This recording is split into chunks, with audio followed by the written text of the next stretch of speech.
जरा सोचो, रेस्टोरेंट में बर्तन धोने वाला एक लड़का दुनिया का सबसे बड़ा मार्शल आर्टिस्ट और फिल्म स्टार बन जाए। मेरा नाम है विशाल, अनोखी फिल्म्स में आपका स्वागत है और चलिए सुनते हैं हमारी आज की कहानी। कहानी की शुरुआत होती है ब्रूस ली नाम के एक बच्चे से जो मंदिर से निकलकर अकेला घर जा रहा था।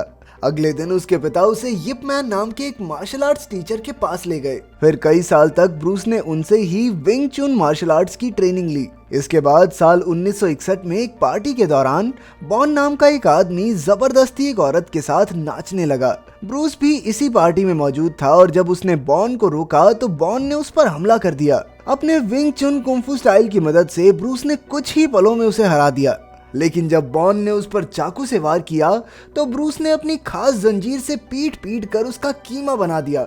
तभी अचानक पुलिस की आवाज सुनाई दी और ब्रूस वहां से भाग निकला। जैसे ही वो घर पहुंचा तो उसके पिता ने उसे बहुत पीटा क्योंकि उसकी वजह से बॉन को हॉस्पिटल में दाखिल होना पड़ा और अब पुलिस उसे हर जगह ढूंढ रही थी। आखिरकार ब्रूस की सुरक्षा के लिए ली ने उसे रातों रात अमेरिका भेजने का फैसला किया। उसने ब्रूस को कुछ पैसे दिए और जहाज में अमेरिका के लिए रवाना कर दिया।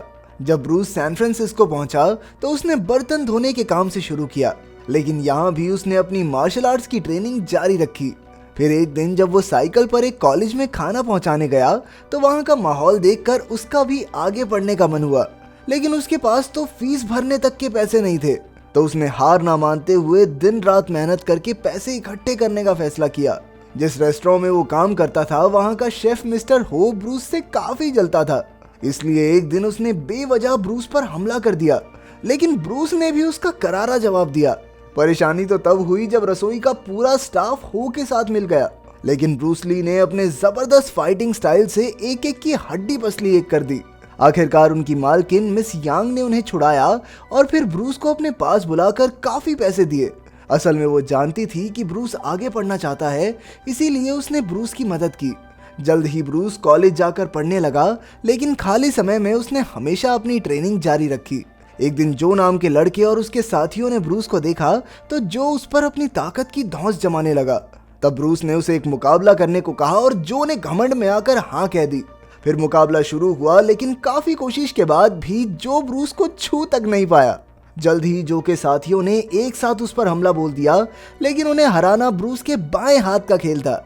आखिरकार जब वो बाहर निकला तो बेनी और टैड नाम के लड़के उसके पास आए और कहा कि वो भी विंग चुन फाइटिंग स्टाइल सीखना चाहते हैं।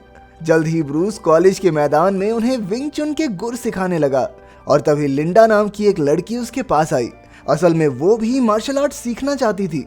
कुछ ही दिनों में वो सब इकट्ठे ट्रेनिंग करने लगे और देखते ही देखते ब्रूस को लिंडा से प्यार हो गया।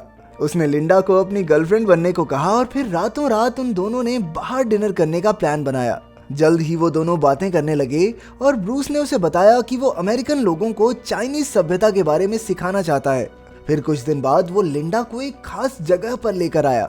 उसने इस जगह का नाम रखा था ब्रूस कुंफू इंस्टीट्यूट। उसका सपना था कि वो यहाँ अमेरिकन लोगों को कुंफू सिखाए।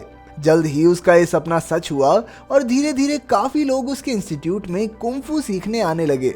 उसकी काबिलियत के चर्चे अब दूर दूर तक होने लगे थे। फिर कुछ दिन बाद लिंडा ने ब्रूस को अपने घर बुलाया, लेकिन लिंडा की माँ को उनका ये रिश्ता बिल्कुल मंजूर नहीं था। वो नहीं चाहती थी कि उसकी बेटी एक चाइनीज लड़के से शादी करे।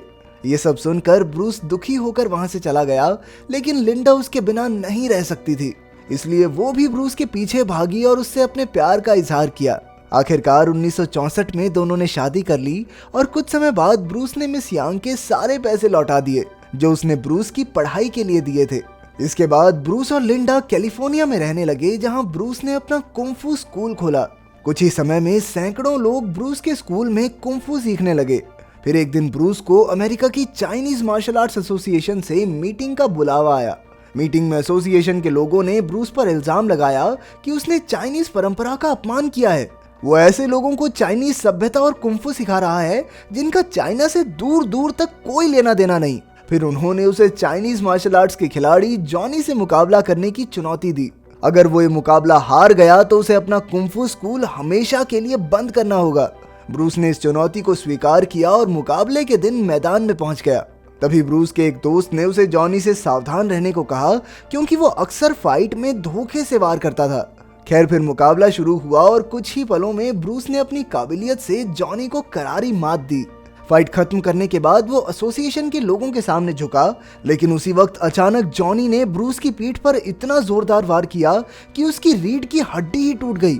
इस वजह से उसे हॉस्पिटल में भर्ती होना पड़ा और तभी लिंडा दौड़ी दौड़ी वहां पहुंची।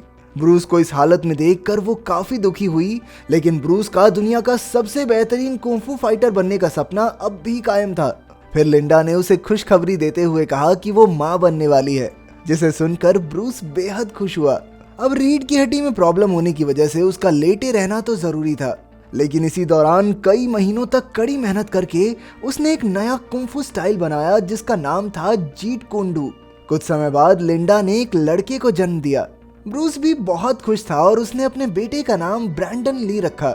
हालांकि अपनी रीढ़ की हड्डी में चोट की वजह से वो अभी तक व्हील चेयर पर था, लेकिन वो पूरा जोर लगाकर उठा और अपने बेटे को गोद में ले लिया। फिर एक महीने बाद ब्रूस के नए कुंफू स्टाइल जीट कुंडू पर एक किताब छपी, जिसे देखकर ब्रूस और लिंडा की खुशी का तो ठिकाना ही नहीं था। जल्द ही लिंडा की मां ने भी उन्हें अपना लिया और वो अक्सर ब्रैंडन से मिलने आने लगी।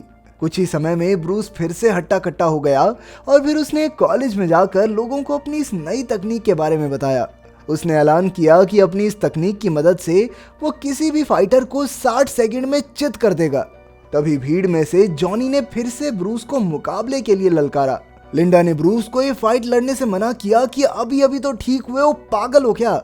लेकिन अगर ब्रूस ली नहीं लड़ा तो लोग कहेंगे कि वो डर गया या उसके कुंफू स्टाइल में कोई दम ही नहीं है। इसीलिए ब्रूस को जॉनी से लड़ने के लिए रिंग में उतरना पड़ा। अब जॉनी जानबूझकर बार बार ब्रूस की रीढ़ की हड्डी पर हमला कर रहा था, लेकिन ब्रूस ने हार नहीं मानी और अपने दमदार हमलों की मदद से 60 सेकंड के अंदर अंदर जॉनी को हरा दिया।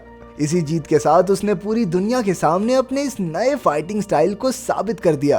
तभी बिल नाम का एक प्रोड्यूसर उसके पास आया और उसे अपनी फिल्म में काम करने का ऑफर दिया, क्योंकि वो ब्रूस के हुनर से काफी प्रभावित था। आखिरकार ब्रूस ने हाँ कर दी और फिर शूटिंग के दौरान उसने बेहद खतरनाक स्टंट किए, जिसे देखकर सब हक्के बक्के रह गए। जल्द ही फिल्म पूरी हो गई और फिर रैप अप पार्टी में ब्रूस और लिंडा नाच रहे थे। इस दौरान लिंडा ने बताया कि वो फिर से मां बनने वाली है। ये सुनकर ब्रूस की खुशी दोगुनी हो गई, लेकिन तभी बिल ने आकर कहा कि कुछ कारणों की वजह से ये फिल्म रिलीज नहीं होगी। ये सुनकर ब्रूस का दिल टूट गया और वो अपनी पत्नी के साथ घर वापस लौट आया। फिर कुछ दिन बाद ब्रूस को खबर मिली कि उसके पिता का देहांत हो गया, जिसके बाद उसने तुरंत हांगकांग जाकर उनका अंतिम संस्कार किया। खैर कुछ दिन बाद ब्रूस अमेरिका लौटने के लिए निकल पड़ा, पर तभी अचानक फिलिप नाम का एक प्रोड्यूसर उससे मिलने आया। फिलिप उसके कुंफू से इतना प्रभावित हुआ कि उसने ब्रूस को अपनी नई फिल्म बिग बॉस में हीरो का रोल दे दिया। थोड़ा सोचने के बाद ब्रूस राजी हो गया और थाईलैंड जाकर शूटिंग करने लगा, लेकिन वहां उसे पता चला कि जॉनी का छोटा भाई लूक भी इस फिल्म का हिस्सा है। लूक के मन में अपने भाई की हार का बदला लेने की आग जल रही थी, इसीलिए उसने एक फाइटिंग सीन के दौरान ब्रूस पर असलियत में हमला कर दिया। आखिरकार ब्रूस को भी खुद को बचाने के लिए उससे लड़ना पड़ा और अपने ब्रूस ली ने कुछ ही देर में उसकी गेम बिठा दी। जल्द ही फिल्म खत्म हुई और उसने हांगकांग लौटकर देखा कि लिंडा उसके दोनों बच्चों के साथ वहीं आ गई थी। उन्हें देखकर ब्रूस बेहद खुश हुआ और वो उन्हें जहाज में घुमाने ले गया। फिर लगभग 1 साल बाद बिग बॉस थिएटर्स में लगी और तब ब्रूस और लिंडा भी चुपके से इस फिल्म को देखने गए। वो दोनों फिल्म खत्म होने से पहले ही निकलने वाले थे कि अचानक लोगों ने ब्रूस को पहचान लिया और उसे कंधों पर उठा लिया। उसका हुनर और काबिलियत देखकर लोग बेहद खुश थे और जल्द ही हांगकांग में वो एक जाना माना सुपरस्टार बन गया। अब वो हर साल धमाकेदार फिल्म्स बनाकर अपनी ऑडियंस को खुश करता और जल्द ही पूरी दुनिया में उसकी वाहवाही होने लगी। ऐसे ही एक दिन वो एक फिल्म लिख रहा था कि अमेरिका से बिल उससे मिलने आया। वो चाहता था कि ब्रूस ली उसकी अगली फिल्म ड्रैगन का हीरो बने। इधर हांगकांग में वो ज्यादातर समय फिल्मों की शूटिंग में ही मशगूल रहता था, इसीलिए वो अपने परिवार को भी समय नहीं दे पा रहा था। इसी वजह से लिंडा ने अपने बेटों के साथ अमेरिका लौटने का फैसला कर लिया। अब ब्रूस ने ये सब फिलिप को बताते हुए कहा कि उसे भी अमेरिका जाना होगा, क्योंकि उसके लिए अपने परिवार से बढ़कर और कुछ भी नहीं था। आखिरकार वो लिंडा के साथ अमेरिका लौट आया और बिल की फिल्म ड्रैगन का हीरो बना। फिर एक दिन जब वो शूटिंग पर जा रहा था तो उसने लिंडा को अलविदा कहते हुए कहा कि अब फिल्म शूटिंग का ये उसका आखिरी दिन होगा। जाने से पहले उसने लिंडा से कहा कि वो उससे बेहद प्यार करता है। इसके बाद जैसे ही ड्रैगन फिल्म खत्म हुई तो अचानक ब्रूस कोमा में चला गया और सिर्फ 32 साल की उम्र में ही उसकी मौत हो गई।